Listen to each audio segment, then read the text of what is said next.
Biohacking sounds like the dream. Better sleep, more energy, sharper focus, slower aging, maybe even a body that feels 10 years younger. And some of it is real. But here's the problem. Biohacking also became a very expensive way to sell people tests, supplements, injections, infusions, and miracle protocols wrapped in science words. The promise is simple. Measure everything, optimize everything, become superhuman. The danger is just as simple. You can spend thousands of dollars chasing tiny numbers while ignoring the boring things that actually move health. Sleep, muscle, nutrition, blood pressure, blood sugar, stress, alcohol, smoking, consistency. Meanwhile, at the extreme end of this world, some people are injecting themselves with their teenage son's plasma. Others are spending 50 grand a year on supplements, peptides, and longevity panels. And a few of them are getting measurably worse. Biohacking promises you control over your own biology. But somewhere between cold plunges and stem cell tourism, the line between science and snake oil got blurry. So today, we are separating biohacking into three honest buckets: what actually works, what might work, and what's quietly burning your money. Biohacking is just a fancy word for self-experimenting on your body to improve how you feel, how you perform, or how you age. And it's broader than most people think. Going to bed at the same time every night? That's biohacking. Lifting weights to improve your blood sugar? Biohacking. Tracking your blood pressure at home? Biohacking. Using a glucose monitor to see how different meals affect you? Also biohacking. But the word also covers the expensive end of the spectrum. Longevity panels with 200 biomarkers, cold plunges and red light beds, peptide injections, NAD infusions, stem cell therapy, exosome drips, biological age testing, and at the extreme edge, people doing gene editing in garage labs. So biohacking ranges from the boring and free to the extreme and expensive. Most people fall somewhere in the middle. The word itself isn't the problem. The problem starts when optimization becomes random experimentation. When curiosity turns into chasing every new trend and influencer posts. A real biohack should answer one simple question. Does this actually improve my health, my function, or my risk? If the answer is yes, and the evidence is solid, it's worth your attention.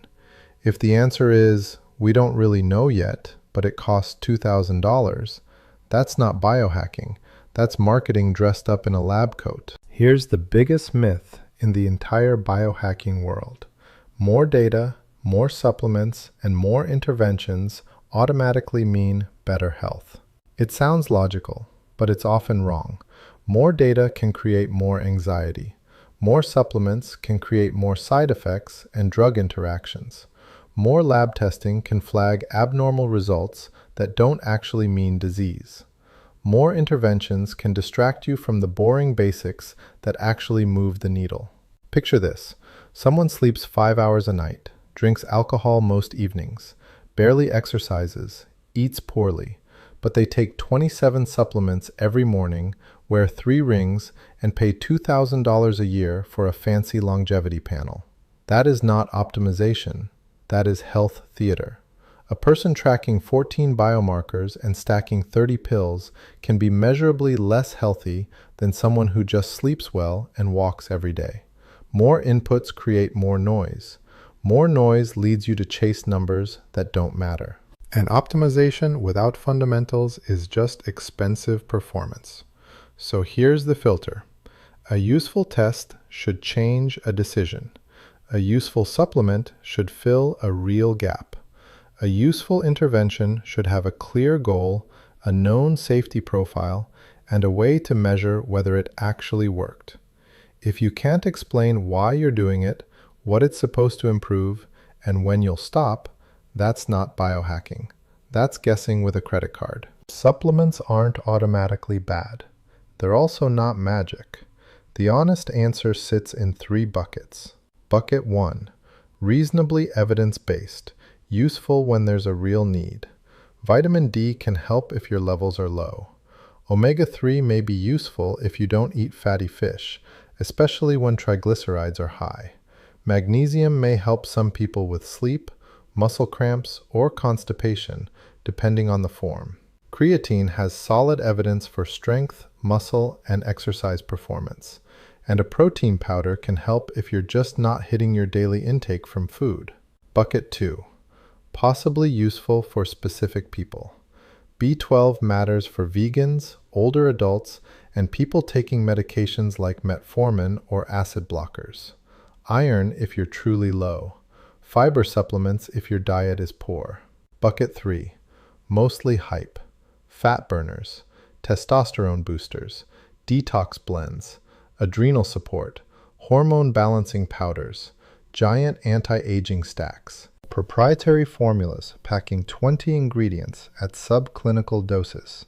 Marketing heavy, evidence light. The simple rule: if a supplement promises everything, it usually delivers nothing. And here's the most common mistake. People take supplements without knowing the actual problem. Low energy doesn't automatically mean you need more capsules.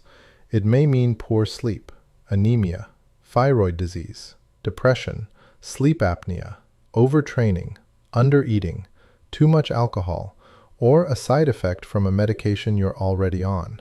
More pills means more drug interactions, more strain on your liver, and more wasted money. Test before you stack. Treat a real gap, not a vague feeling. Biohacking loves lab testing, and this is where things get seductive. Let's start with what actually works. A basic annual blood panel catches the vast majority of issues that will change how you live. Blood pressure, waist size, fasting glucose, A1C, cholesterol, kidney function, liver enzymes, CBC, vitamin D, thyroid when symptoms fit, iron studies if you're fatigued or possibly anemic. These tests are cheap, fast, and they actually change decisions. Then we enter the expensive zone. $1,000 longevity panels with 200 biomarkers, telomere length tests, biological age clocks, methylation panels, cellular age reports, toxin panels, nutrient panels. Some of these are interesting. A few are useful in research, but the honest question is always the same. Does the result change your treatment? Usually, it doesn't. If your biological age test says you're older than expected, the prescription is identical to what it was before you took the test. Sleep better. Build muscle. Improve nutrition. Lose visceral fat. Fix your blood sugar. Lower your blood pressure. Stop smoking. Cut alcohol. Manage stress. And there's another problem. Biological age tests vary wildly between companies, and even between repeat tests on the same person on the same day. Telomere testing is biologically fascinating, but a consumer telomere result almost never gives you a precise personal treatment plan. So here's the filter. Expensive data is not the same as useful data.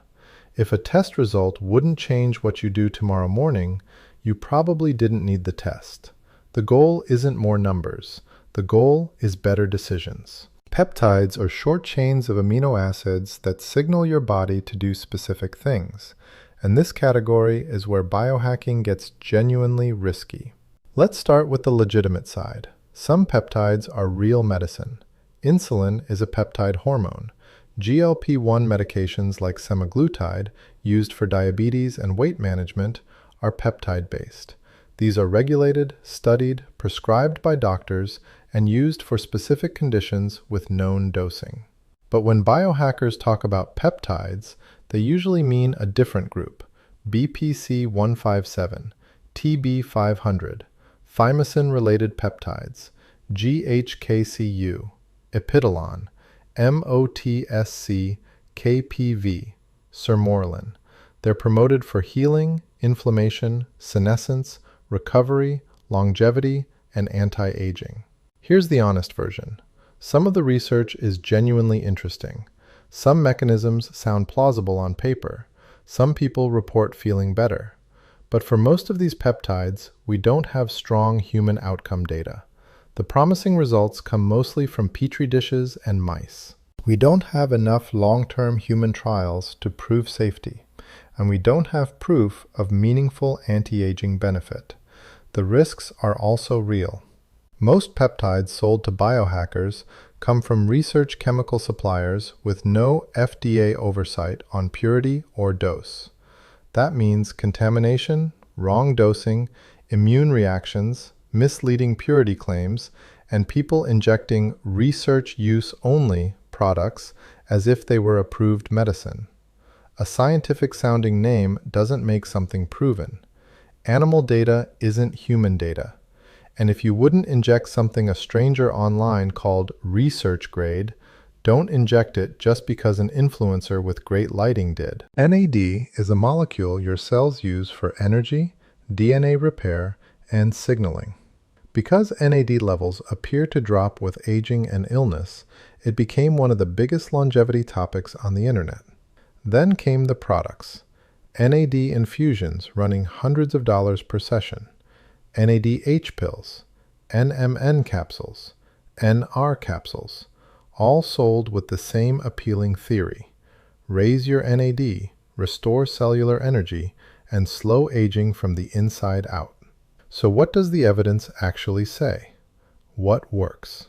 Oral NMN and NR can reliably raise NAD-related markers in human blood.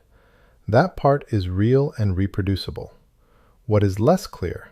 Whether raising those markers actually translates into longer lifespan, better disease prevention, sharper cognition, more athletic performance, or visible anti-aging in healthy adults.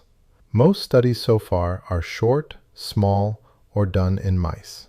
NMN and NR may be promising, but they are not proven fountains of youth. What's weakest? IV NAD drips. The evidence behind infusions is even thinner than the oral versions. The cost is high, and you take on the normal risks of any IV: infection, vein irritation, reactions. Common side effects include nausea, flushing, headaches, and sleep disruption. There's also an open scientific debate worth knowing.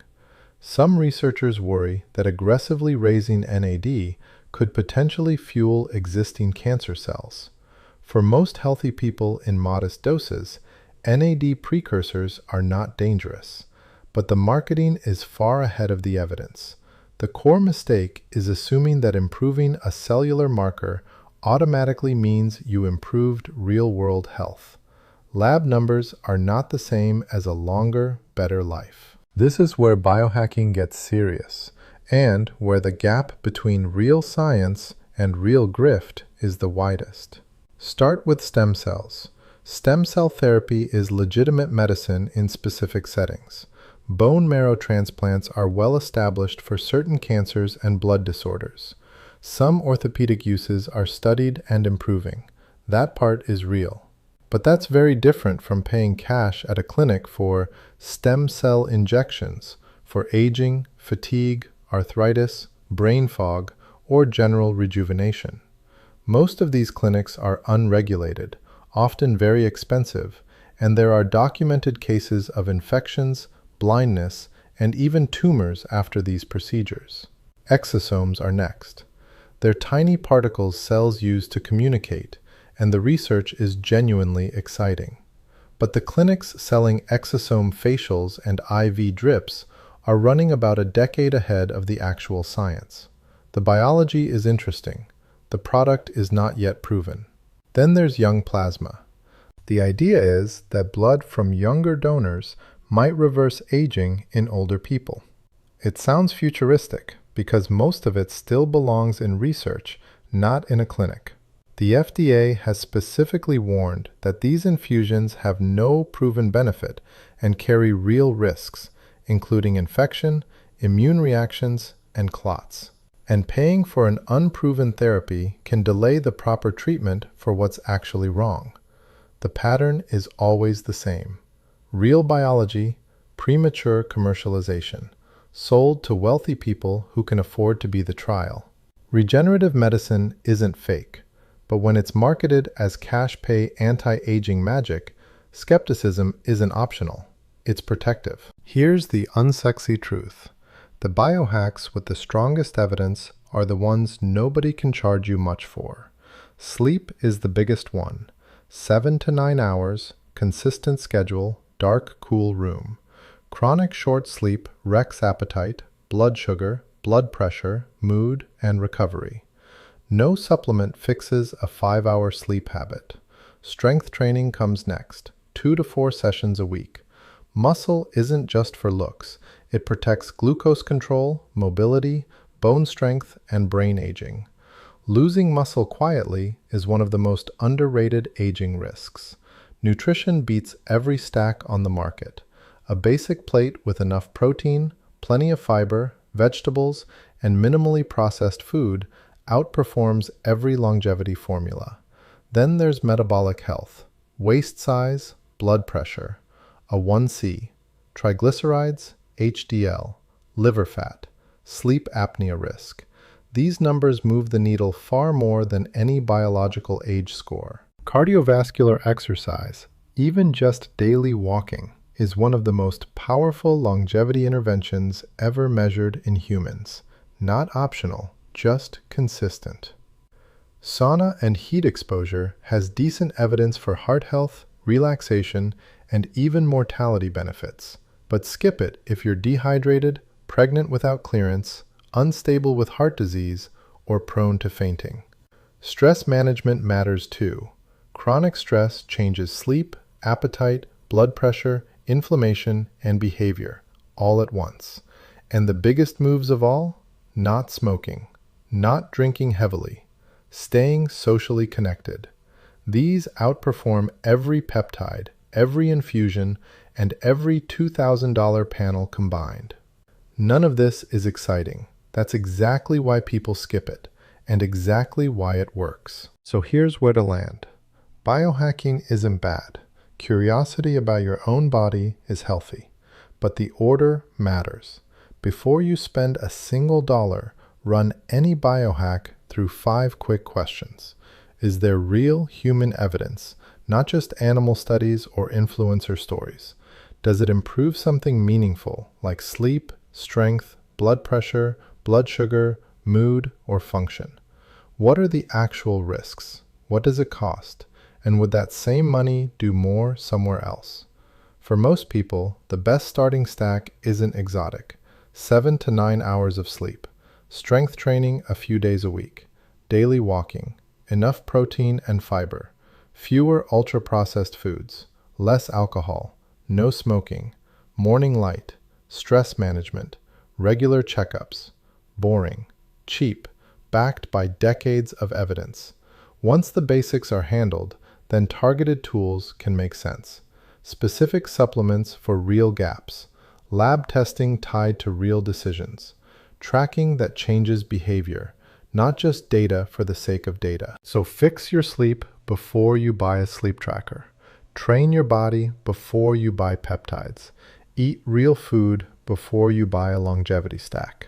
Here's the pattern worth remembering.